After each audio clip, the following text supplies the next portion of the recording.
Samajwadi party के संस्थापक, संरक्षक, धरतीपुत्र आदरणीय मुलायम सिंह यादव जी के निधन के बाद मैनपुरी की लोकसभा की सीट जो है वो रिक्त हो गई।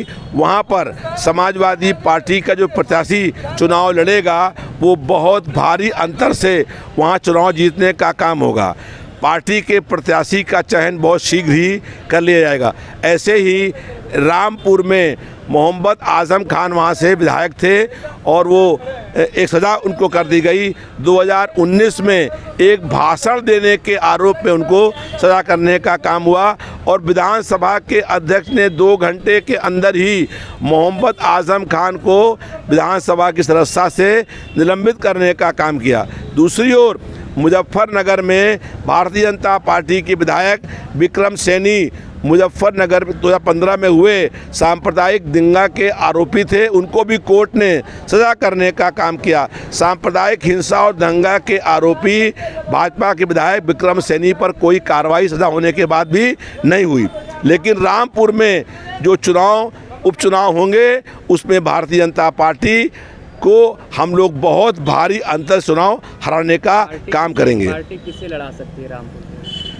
पार्टी के प्रत्याशी का चयन आज कल में हो जाएगा और आजम खान साहब से की मर्जी से वहां पर प्रत्याशी का चयन होगा। भाजपा के नेताओं का कहना है कि जैसे रामपुर लोकसभा जीते और आजमगढ़ में वहां पर जीते अखिलेश जी के सीट छोड़ने के बाद में, वैसे ही मैनपुरी लोकसभा भी जीतेंगे और रामपुर विधानसभा भी चुनाव वो जीत लेंगे। चुनाव परिणाम बताएंगे।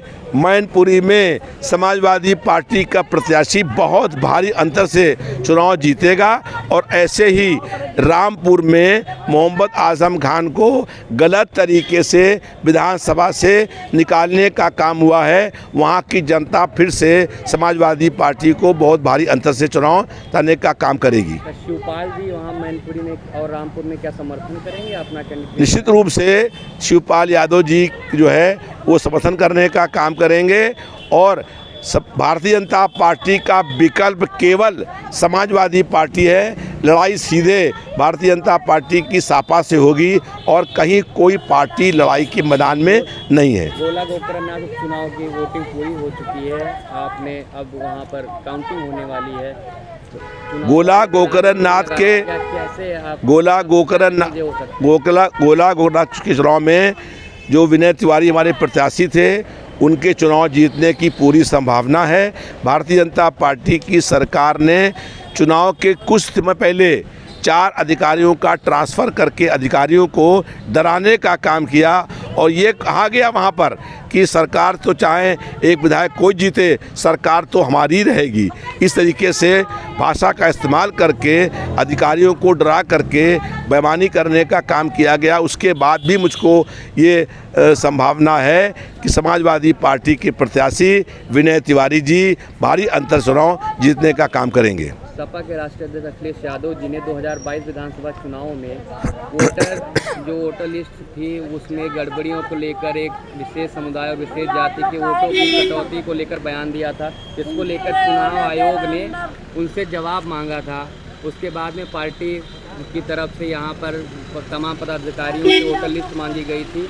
क्या हुआ है वो? चुनाव आयोग ने समाजवादी पार्टी को एक नोटिस दी। हम लोगों ने ये कहा था कि 2022 में बड़े पैमाने पर जो वोटर थे उनके नाम काटने का काम किया गया। हम लोगों को चुनाव आयोग ने बहुत कम समय दिया, लेकिन हम लोग लिस्ट को तैयार कर रहे हैं। 10 तारीख को सुबह 10 बजे हम लोग चुनाव आयोग को वो पूरा दस्तावेज प्रमाण के साथ प्रस्तुत करने का काम करेंगे।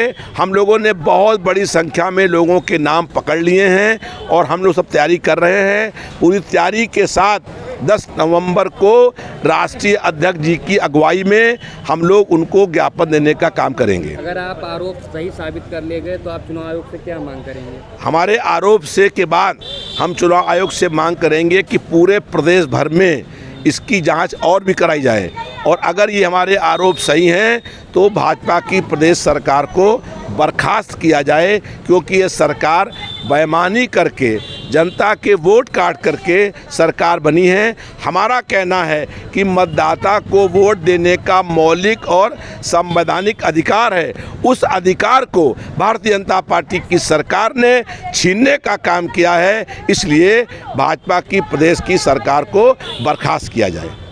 और आप हमसे जुड़े रहने के लिए सब्सक्राइब करें YouTube पर, फॉलो करें Twitter पर और लाइक करें Facebook पर। और ज्यादा जानकारी के लिए आपको टाइप करना होगा सिर्फ न्यूज़ नशा।